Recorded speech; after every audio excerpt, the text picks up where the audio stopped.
Bom, Salles, agora, Coronel Salles, agora é o nosso quadro Ponto de Vista. Muito se fala no crescimento da violência na região onde você foi subprefeito, que é a região da Sé. E a maioria das pessoas apontam esse crescimento por conta da Cracolândia. Eu sei que vocês, na prefeitura, estão fazendo um trabalho intenso, já se faz algum tempo, ampliaram esse trabalho intenso de recuperação da região, de recuperação dos dependentes, porque eu digo, a Cracolândia não é um problema de segurança pública, é lógico, a segurança pública ajuda porque de vez em quando dá várias faces. Mas é principalmente uma questão de saúde pública, né? Muitas pessoas têm que ir lá, em vez de ficar apontando o dedo, tem que ir lá entender.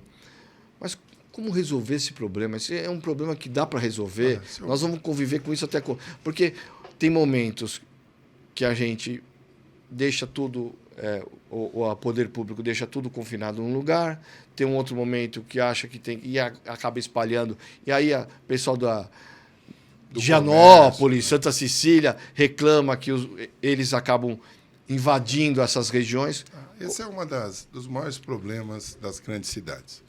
Aqui, em Nova York, Los Angeles, São Francisco, é um problema das grandes cidades e um problema contemporâneo das drogas. Agora, quando você fala de cenas abertas de uso, como é o caso da Cracolândia, a gente precisa fazer um aceno. Em 2015, 2016, antes, ainda no governo Haddad, no governo do PT, nós tínhamos dados da Secretaria de Assistência Social e da Secretaria de Saúde. 4.000 dependentes químicos ali. Hoje nós temos 1.200. Isso é medido todo dia. Todo dia. Quantos eram? 4.000. Hoje são? 1.200. É muita gente. Conta até 1.200. Mas começa a contar até 4.000. 1, 2... É muita gente. É muita gente. Bom, mas diminuiu. Diminuiu por quê? Porque o prefeito Ricardo Nunes, ele foi a pessoa com maior coragem de enfrentar esse problema. Ele enfrentou de verdade. Ele enfrentou. Por quê? Em 5 eixos. O primeiro eixo da segurança pública, junto com a Polícia Militar, com a Polícia Civil, com a Guarda Civil, a Guarda faz um trabalho belíssimo lá também. Segurança pública, prender o traficante, ponto. Grande traficante, micro traficante, prender o traficante. Quem financia isso? A facção criminosa, lógico, ali é um grande investimento. Você tinha, no começo, armazenado em comunidades que eram usadas como fachada para isso, usava da humildade dessas pessoas, e aí fazia comunidade do Moinho, e a droga chegava lá. Bom, houve uma ação muito dura da segurança pública, Polícia Civil, Polícia Militar, Guarda Civil e Subprefeitura, com relação ao terreno. Então, primeiro, segurança pública. O segundo é um problema de saúde pública, como você falou. A OMS, ela defende, ela classifica a dependência química como uma doença.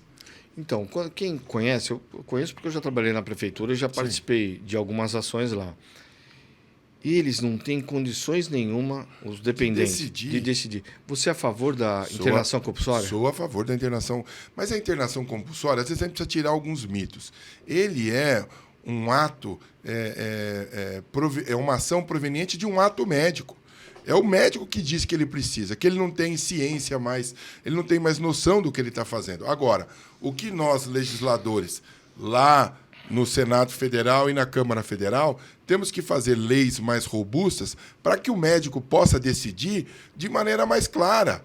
Que ele possa decidir... E que dê segurança para ele decidir, jurídica, né? Segurança jurídica para que ele possa decidir. Ele cria a família dele com o diploma dele, com o exercício da função de médico.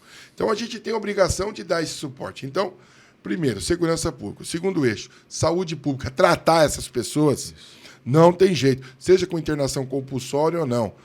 A outra, acolher essas pessoas. Então, um trabalho de assistência social gigantesco em comunidades terapêuticas, clínicas. Hoje, a cidade de São Paulo disponibilizou isso tudo num trabalho chamado Projeto Redenção, hoje dirigido pelo Dr. Alexis Vargas, que é um secretário executivo da Secretaria de Governo, um homem que tem serviço prestado a São Paulo. Então, segurança pública, saúde pública, assistência social, acolher.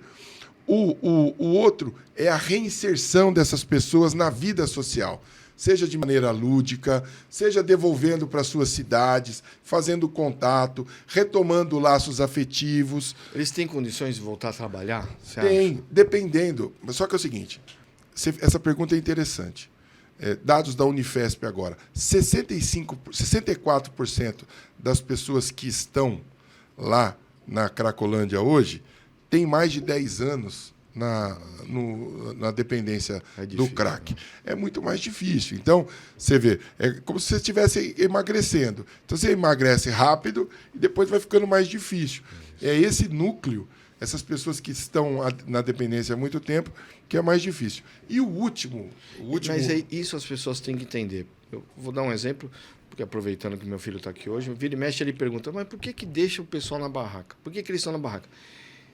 E eu estou compartilhando que não é nem crack, mas é o pessoal de morador de rua que às vezes não... Quanto mais tempo ele fica na rua, mais difícil de recuperar e socializar. Porque ele começa a ter medos e começa a ter... as decisões não conseguem mais conviver em sociedade, sabe? Quanto mais tempo você fica na rua, mais difícil você quer conviver em sociedade. Então, você tem dificuldade, não é? Sim, você tem razão. Mas você tem dois grupos distintos. E você não consegue tirar da rua porque o cara não quer voltar. Você tem a pessoa em situação de vulnerabilidade que não é dependente de álcool ou outras drogas, e você tem o dependente. São dois grupos distintos. Mas ambos moram na rua. Moram na rua. Então, esse que tem menos tempo, que tem família, ele é mais fácil. A Prefeitura de São Paulo fez o programa Reencontro agora, que são aquelas casinhas de 18 metros. Então, você passa a dar dignidade. Eu que ajudei com o terreno. Que ajudei com o terreno. Exatamente. O prefeito me pediu para ajudar, faltava documentação, porque era um terreno do Estado, do Detran. Uhum. E eu acabei ajudando a prefeitura. Exatamente, está sendo feito lá. Você participou desse processo. Por quê? Uma pessoa vai procurar um emprego, ela consegue fazer a barba, pentear o cabelo, sabe? E retomar a dignidade. É um processo, não é simples, mas é um processo que deu certo e que tem tudo para dar certo. Então, você tem várias instituições, várias forças lidando. Não é simples, mas nós temos que ter... Aí eu falo em homenagem à minha mãe já faleceu. Ela falava uma coisa, filho, tem que ter esperança. Então, a gente tem que ter esperança. Esperança numa São Paulo melhor. Você tem esperança que um dia a gente vai ver a Cracolândia em outra situação? Eu também. Eu não tenho dúvidas disso. Trabalho sério com gente séria. Beleza. Foi aqui o quadro Ponto de Vista com o vereador e coronel Marcelo Salles. Você que nos assiste, aproveite para fazer a sua inscrição no nosso canal e nos siga nas redes sociais. Forte abraço.